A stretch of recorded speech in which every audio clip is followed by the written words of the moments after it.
Okay, this is a review of The Long Goodbye.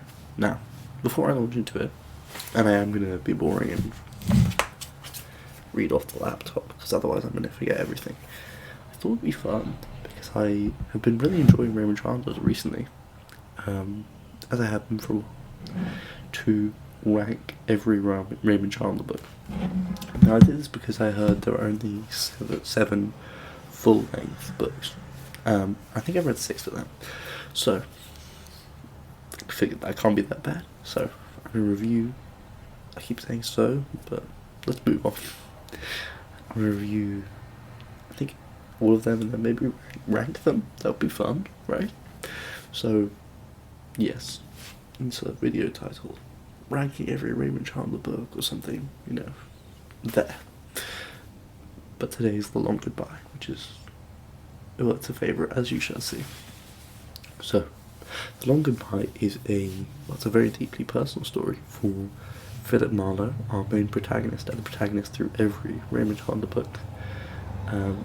In this way, it's quite a shift from some of the other books, because there's quite a deep emotional aspect to it for him, and that's in relative terms. It's not like a rom-com book, it's not rom-com, what am I trying to say? It's not romantic. It's not deeply emotional compared to a normal book, but for Pulp Fiction, and for Raymond Chandler, and for Philip Marlowe, it is especially emotional. Because it all centres around a friend. Something we don't see very often with Philip Marlowe. A friend named Terry Lennox. He meets him drinking in a bar, and they end up drinking together a lot. Throughout weeks, I think it ends up being months. And they essentially become friends, Marlowe and this guy called Terry Lennox. Marlowe finds out Terry is married to this very rich woman, who he has divorced once and remarried. One day he gets a call from Terry, asking him to not ask questions and take him out of the country. When he's doing so, he learns the wife is dead. Now, obviously, you can deduce, as Marlowe may have, did he kill his wife? But he still drives him across the border to Mexico. He wakes up the next day, gets a call. Come down to the police station, investigate, because the reason Terry said don't ask questions is because then he'd be an accessory, and the police question him as an accessory because they not only do they suspect Terry has killed his wife, Terry has been found dead. He's been found shot in a hotel room in a small village in Mexico. So Marlowe knows he fled to Mexico. The police don't initially, and then they find him dead. So the story continues with Marlowe having a sneaking suspicion that not only did Terry not kill his wife, but he also may not have died that way. Okay, so that's pretty much spoiler free because that's just the start, and then I'll give you a full fat version. So, shocker here, his friend is not dead. Terry's not dead. Terry also has a very interesting background, which is important to the story, which is that he served with the British Army in World War II, thus has a disfigured face, which will come back later. So, Terry Lennox, his life is pretty much over for most of the story. Most of the story we're following Marlowe sort of chasing after the ghost of his friend, trying to solve out his legacy. But as always, it's not that simple. Marlowe is I just leant in to read this close. Marlowe is introduced to a potential client called Mrs. Wade. Mrs. Wade wants Marlowe to find her husband, Mr. Wade. He's a writer, he's a he's drunk, and he's lost. Marlowe eventually finds him, brings him back home, meets the whole family. He's called back to the house. Mr. Wade wants to thank him for bringing him home. Yada yada yada. His investigations continue, and eventually we find out that the Wades knew Terry Lennox. Strange, right? They don't know him, but they know his wife. Okay. And in his investigations into Terry Lennox's affair, he's shut down. The wife's father, a very rich guy, basically tells lawyers, the police, anybody to tell Marlowe, drop the subject. But he keeps going. And simultaneously, he's keeping going, investigating on one path, and he's doing this job for the Wades, keeping the husband in line on the other path. Then, one day, something mysterious happens. He finds a note in Mr. Wade, the writer, his typewriter, which says, "I have let a good man die." Then, shortly afterwards, when he comes back to the house, in which it was Mr. Wade, him and a servant, Mr. Wade, who was supposedly asleep drunk, is dead from a gunshot wound. Everybody thinks it's suicide. The wife arrives home 5 minutes later, really shortly later. Police arrive, Marlowe's questioned again. Now, Marlowe is again a little suspicious, so he calls up a friend of Mr. Wade and asks around. In his investigations, he finds out, Mr. Wade was sleeping with Terry Lennox's wife. Suspicious. And had a gun that was the same type of gun that killed the wife. Extremely suspicious. Long story short, he finds out Mr. Wade was sleeping with Terry's wife. Mrs. Wade tries to pin it on Mr. Wade, the death of Terry's wife. Stay with me now. Because she killed both of them in a fit of jealousy. She finds her husband and the lover together, kills them both, then pins it all on Terry. So you're thinking, okay, but then why did Terry flee if he knew he was innocent? Well, first off, he's drunk. Second off, he's, as we will see, not a man with he has strong moral convictions, not personal courage. So he decides to flee. But after Mrs. Wade is arrested, Terry appears out of the woodwork. He survived because of his dodgy connections that kept him alive. But the most interesting part of this all is, I say this personally, I didn't know he was alive. You have a suspicion, right? But you don't know for sure. But you realise Marlowe knew all along, because in the original letter, the letter from Terry that he sent back, basically saying, I did it, confessing, contained little subtle hints that he knew Marlowe would pick up on. But in this final meeting, Marlowe doesn't want to be his friend. He thinks Terry has basically ashamed himself by his actions because he let Marlowe have to work to find out he was alive, even though he was his friend, and tried to do everything to clear his name. He has dodgy connections in the underworld, and Marlowe just thinks, this guy's, we were friends, but we're not anymore. Basically says, get out. It's pretty intense. Okay, so that is the basic premise of the story. Two halves. First he meets Terry Lennox. Terry Lennox eventually dies, then he starts his own investigation and is doing other cases, and then it all culminates. Classic Raymond Chandler style. Everybody knows each other. The plot is worked out. And that structure is really interesting, and it's one of the reasons why this book is so enjoyable to read, because you don't know what's happening all the time, because there is this unusual structure of Marlowe doing his own thing whilst keeping the investigation going.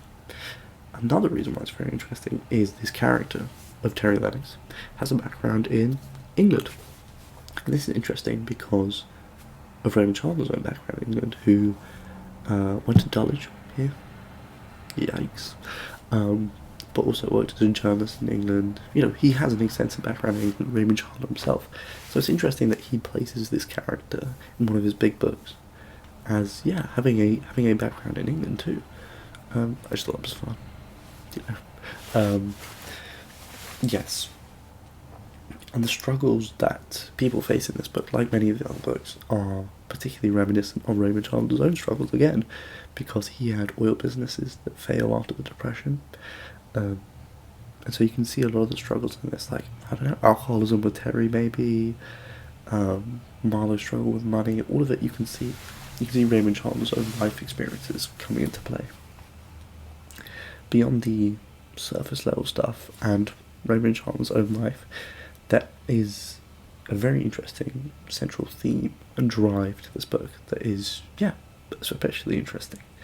And that is one that's in common with all of Raymond Chandler's books, which is a deep cynicism of the system and this critique of corruption that you can see exists in the period from when he's writing and setting not when he's writing, but when they're set, from 1930s to late 1950s.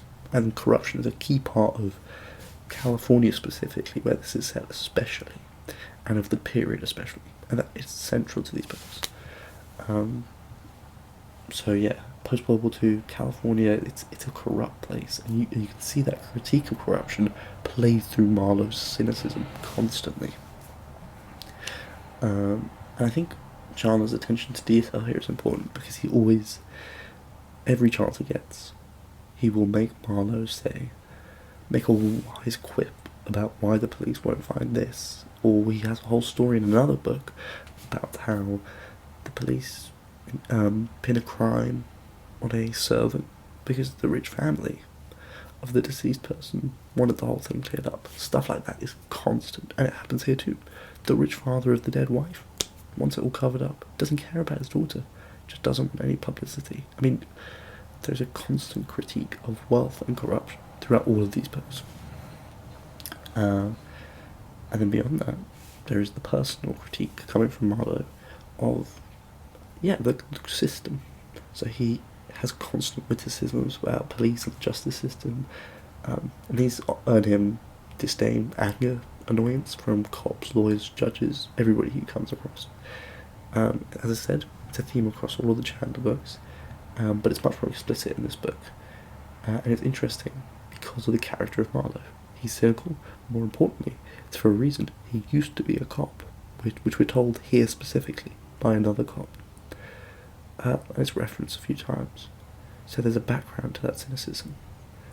So Chandler makes sure that even though the cynicism is real, Marlowe still has human aspects that redeem him as a character.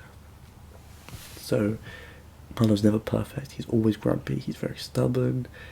He can be quite annoying, but in ways that endear him to the reader still. So he's critiquing the system, but still making the character endearing enough that we care. There are moments of deeper criticism, again, of the system as a whole. So often his remarks to the wealthy people he meets reveal this, especially through his sarcastic manner towards them. We're told constantly he lives humbly, he refuses money all the time, and lives a very different life than you might expect. So the post-depression history of Chandler's writing, and when this is said, is what makes these comments on wealth and, fundamentally inequality for him, right? More interesting and more, relevant even 70 years on. So there was a good one in this book that I thought would be apt, which is, we live in what is called a democracy, ruled by the majority of the people. A fine rule if it can be made to work. What I and people of my kind expect is to be allowed to live our lives in decent privacy. That's the father of the dead wife, who is saying, democracy is okay, but I want to be left alone. And that's the number one thing. He also goes on to say, the power of money becomes very difficult to control. Man has always been a venal animal. And that phrase, man has always been a venal animal, is key to Chandler's view of the world, kind of, right? So it continues throughout the whole book, and even with those who recognise the corruption, they accept it still, because it's just part of life. So that friendly police lieutenant, Lieutenant Oles, says there ain't no clean way to make $100 million, referring to that father of the dead wife who's crazy rich. The police recognise it, lawyers recognise it, but nobody wants to change it fundamentally. That same policeman says, big money's big power, and big power gets used wrong. It's the system. Maybe it's the best we can get, but it still ain't no ivory soap deal. He recognises it's bad, but he recognises he can't do anything to change it. Okay, so that critique is interesting because, as I've said, it's never rammed into the narrative. It is always brought in through natural conversation from Marlowe, through his witticisms, through normal dialogue. It is never forced into the narrative. It's just natural. That's why the writing is so good, right? But in the final scene, we do see some real emotion from Marlowe, both about the system, but fundamentally, as I've said, it's a personal story. So even though the critique of the system is the main theme, the main driver is personal emotion. And when he's talking to Terry, his once friend, he pretty much condemns him as he says goodbye with this accusation. You're a moral defeatist. I think maybe the war, that's World War II, did it. And again, I think maybe you were born that way. So despite all of his cynicism, Marlowe says to Terry, I cannot be your friend because of your cynicism, which is so interesting, right? As a character, I think it's a level of complexity that you might not expect, but that's why the character is still recognisable, easy to read, a good character, a good book, 70 years on. And all of this style, how it's brought in is, it's quintessential Raymond Chandler, like this book is, along with The Big Sleep, like this is the classic, right? Or The Little Sister, but I'm getting distracted. It's fundamentally Raymond Chandler, and the characters give a full performance of that. So, I'd have to rate it really highly. I'd have to say maybe a 9 out of 10 as a book. And right now, for me, it's got to go at the number 2 spot.